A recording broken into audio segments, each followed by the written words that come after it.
안녕하세요. 필주 작가입니다. 오늘 말씀드릴 내용은 꼬마 빌딩 투자 지역 고르는 방법에 대해서 말씀드려 볼까 합니다.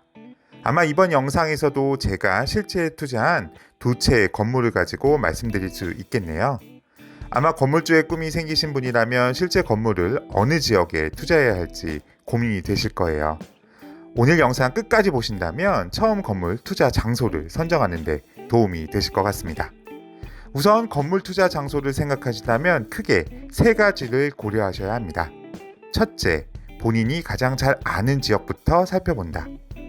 투자를 할 때 가장 안전한 방법은 내가 가장 잘 아는 지역부터 검토하는 것을 추천드립니다. 예를 들면 집 주변이나 회사 근처, 자주 가는 식당이 좋을 것 같네요. 저도 3년 전 친형과 첫 건물을 투자하기 시작하면서 제가 제일 아는 지역부터 시작했습니다. 당시 친형은 서울에 살고 저는 경기도에 살았는데 우선 친형 집 근처 건물부터 살펴보기 시작했습니다.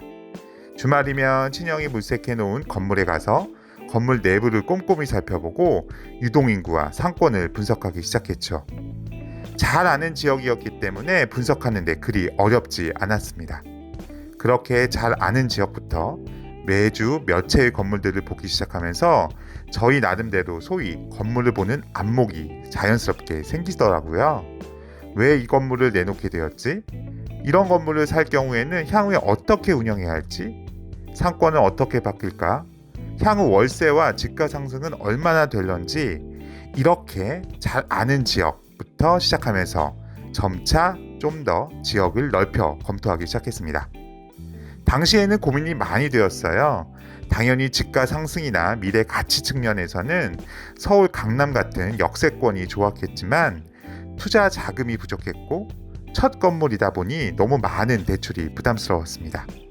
그러던 와중에 몇 개의 건물을 검토하다가 한 번에 쏙 마음에 드는 건물이 보이더라고요. 그 지역은 예전에 제 아내가 다녔던 회사가 있었던 지역이라 친근했던 지역이었습니다. 그렇게 목표가 정해지고 출근, 퇴근 전후에 매일 건물 주위를 맴돌았네요. 이전 영상에서도 말씀드렸지만 첫 번째 건물은 병원이 대부분 입점되어 있어서 매입 전 병원에 직접 들어가서 장사가 잘 되고 있는지 확인도 해보고 5층은 학원인데 직접 상담도 받아보면서 임차인분들의 상황을 꼼꼼히 살펴보았죠. 그렇게 수차례 방문을 하면서 불안감은 확신이 되었고 그렇게 해서 저희는 첫 번째 건물을 매입하게 되었습니다. 이렇듯 아마 건물 투자를 처음 시작하신 분이라면 본인이 가장 잘 아는 지역에 투자하실 것을 추천드립니다. 둘째, 20, 30대 유동인구가 많은 지역을 살펴봐라입니다. 만약 잘 아는 지역이 지방이거나 투자 가치가 낮다고 판단되면 어떻게 해야 할까요? 그렇다면 저는 20, 30대가 주로 많이 모이는 지역에 투자할 것을 추천드립니다. 건물을 잘 운영하기 위해서는 임차인분들이 장사가 잘 돼야 되고 장사가 잘 되기 위해서는 20, 30대 영향력이 매우 중요한데 이러한 젊은 층의 소비력 또한 매우 좋기에 20, 30대 유동인구가 풍부한 것이 좋을 것 같네요. 다만 여기서 주의할 점은 소위 핫플레이스, 즉 너무 유행에 민감한 지역에 투자하시면 안 된다고 생각하네요. 특히 무슨 길이 생겨나고 새로운 상권이 생겼다고 언론에 많은 기사화가 되고 있지만 이렇게 소위 갑자기 생긴 상권은 유행에 휩쓸려 빠르게 생겼다, 빠르게 죽을 수도 있기 때문입니다. 며칠 전 작년에 한때 인기를 끌었던 무슨 길에 가본 적이 있는데 유명한 가게들은 이미 사라지고 여기저기 임대 간판이 많이 있더라고요. 이러하듯 무슨 길과 같이 갑자기 뜨는 지역보다는 이미 오랫동안 검증되어 20, 30대가 지속적으로 모이는 상권이 좋아 보이네요. 그래서 저는 20, 30대가 주로 모이는 지역에 두 번째 건물을 매입하게 되었습니다. 3년 전 신축을 한 건물이었기에 근처에서 가장 최신 건물 상태여서 젊은이들이 방문하기도 좋고 전층이 젊은이들이 좋아하는 다양한 아이템들로 입점해져 있죠. 또한 새롭게 뜨는 상권이 아니라 오래전부터 20, 30대 젊은이들이 근처에 거주하며 꾸준히 소비하는 상권입니다. 셋째, 주로 건물 매매가 많이 이루어지는 곳을 투자해야 합니다. 건물 매매가 많이 이루어진다는 것은 사람들이 그 지역에 관심이 많다는 것이고 이러한 관심은 곧 건물 매입 수요로 이어져 집가 상승과 월세가 기대되는 곳이네요. 그렇다면 건물 매매가 잘 되는 곳을 어떻게 파악할 수 있을까요? 이건 매우 간단합니다.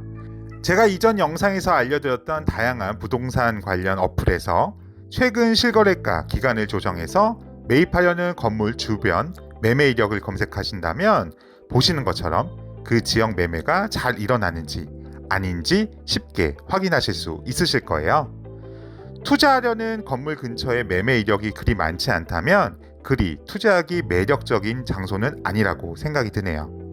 저 또한 건물 두 채 모두 투자하기 전에 이러한 어플로 투자하려는 지역의 건물 매매가 활성화되고 있는지 아닌지 꼼꼼히 확인하고 투자하였습니다. 오늘 어떻게 보셨나요? 요약을 다시 해드리면 첫째, 내가 잘 아는 지역부터, 둘째, 20, 30대가 많이 모이는 지역, 셋째, 주변 건물 매매가 활성화되고 있는 지역, 이렇게 요약할 수 있겠네요. 아마 건물주의 꿈을 꾸고 계신 분이라면 오늘 말씀드린 세 가지 사항을 참고하셔서 투자 지역을 선정하시면 좋을 것 같습니다. 분명 제가 투자한 건물 두 채 모두 아직 성공했다고 보기는 어렵습니다. 하지만 코로나 힘든 시국에서도 공실 없이 잘 버티고 있고 꾸준히 집가 상승도 되고 있으니 고마울 따름이죠.